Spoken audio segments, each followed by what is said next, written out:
ഞാൻ ലൈവിലേക്ക് കടന്നിരിക്കുകയാണല്ലോ ഇപ്പോൾ. കുറച്ച് ദിവസം കൊണ്ട് ചില ദിവസങ്ങളിൽ സമയം കിട്ടുമ്പോൾ 2-3 പ്രാവശ്യമൊക്കെ കുറച്ച് സമയം ഞാൻ ലൈവിൽ വരുന്നുണ്ട്. അപ്പം കുറച്ച് പേര് ആ സമയത്ത് എന്നോട് പ്രതികരിക്കാറുള്ളൂ, ഹായ് എങ്കിലും പറയുന്നത്.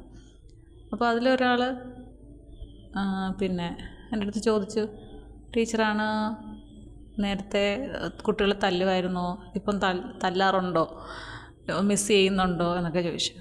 അപ്പം ഞാൻ പറഞ്ഞു, നേരത്തെ തല്ലിയിരുന്നു, അത് അന്തക്കാലം എന്ന് പറയുന്ന പോലെ അന്നത്തെ കാലത്ത് രക്ഷിതാക്കൾക്കൊന്നും ഒരു പ്രശ്നമില്ല.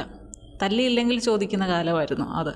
കാരണം അവർക്ക് അറിയാമായിരുന്നു വിദ്യാഭ്യാസത്തിൻ്റെ വില എന്താണ്, ജയിച്ചില്ലെങ്കിൽ ഉണ്ടാകുന്ന പ്രശ്നം എന്താണെന്ന്.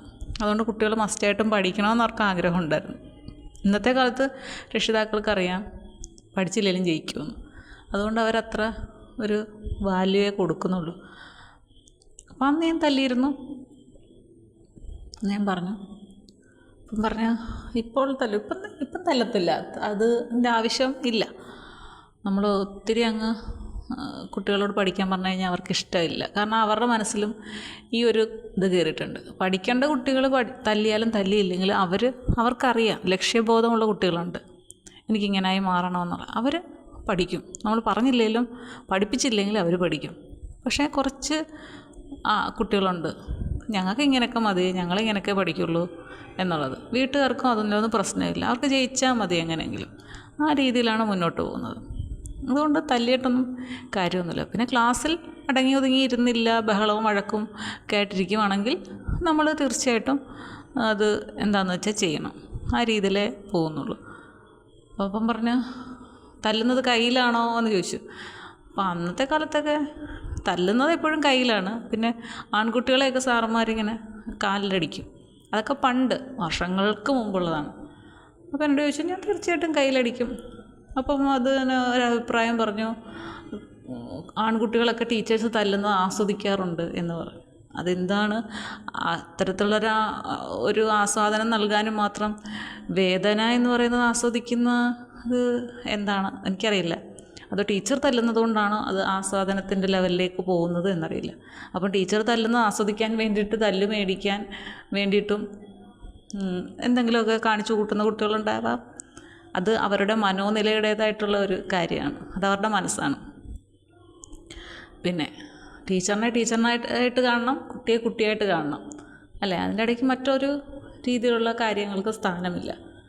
പിന്നെ വേറെ എന്തെങ്കിലും രീതിയിലൊക്കെ ടീച്ചറോ കുട്ടിയോ കാണുന്നുണ്ടെങ്കിൽ അത് അവരുടെ മനസ്സിൻ്റെ പ്രശ്നമാണ്, നമുക്കൊന്നും പറയാൻ പറ്റില്ല.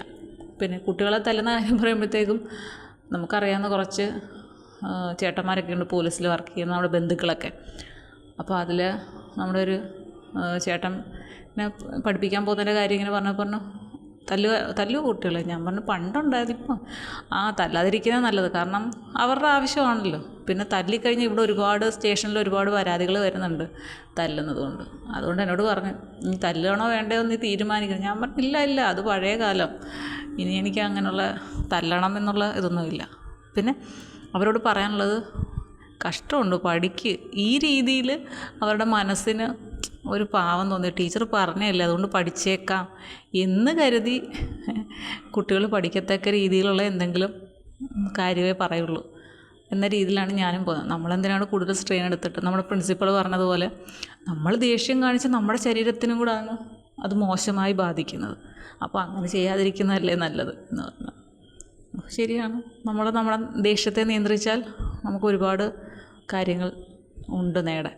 അതുകൊണ്ട് ആ ദേഷ്യമൊക്കെ നിയന്ത്രിച്ച് മുന്നോട്ട് പോകാം എന്നാണ് ഞാൻ കരുതിയിരിക്കുന്നത്. പിന്നെ കുട്ടികളാണ്, അവരുടെ മനസ്സിൽ എന്താണ് നമ്മളെക്കുറിച്ച് തോന്നുന്നതെന്ന് നമുക്കറിയില്ല.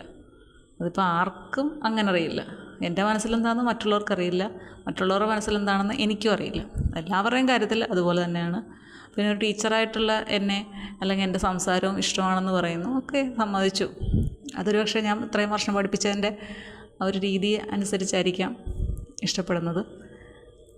അപ്പോൾ ഇങ്ങനെ ഞാൻ പറയുന്നത് കേൾക്കാനും ഇഷ്ടമാണ്, പറയുന്ന രീതിയൊക്കെ കൊള്ളാമെന്ന് പറയുമ്പോൾ എനിക്ക് സന്തോഷം എന്താണെന്ന് വെച്ചാൽ, ഞാൻ കുട്ടികളെ പഠിപ്പിക്കുമ്പോൾ ഞാൻ ക്ലാസ് എടുക്കുന്നത് ഈ ഒരു രീതിയിൽ തന്നെയാണ്. അപ്പോൾ നിങ്ങൾക്കൊക്കെ ഇഷ്ടപ്പെടുന്നുണ്ട് എങ്കിൽ തീർച്ചയായിട്ടും എൻ്റെ ആ രീതി കുട്ടികൾക്കും ഇഷ്ടപ്പെടുന്നുണ്ടാവാം.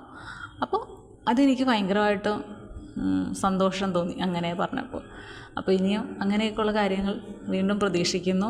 ലൈവിലൊക്കെ വരുമ്പം ഉള്ളവരൊക്കെ ഒരു സുഖമാണോ നമ്മുടെ ഷാവിച്ചേട്ടനപ്പം സുഖമാണോ പുള്ളിക്ക് വേറെ ഒന്നും പ്രധാനമായിട്ട് ചോദിക്കില്ല. എപ്പോഴും ചോദിക്കുന്നത് സുഖമാണോ, ഫുഡ് കഴിച്ച സുഖമാണോ.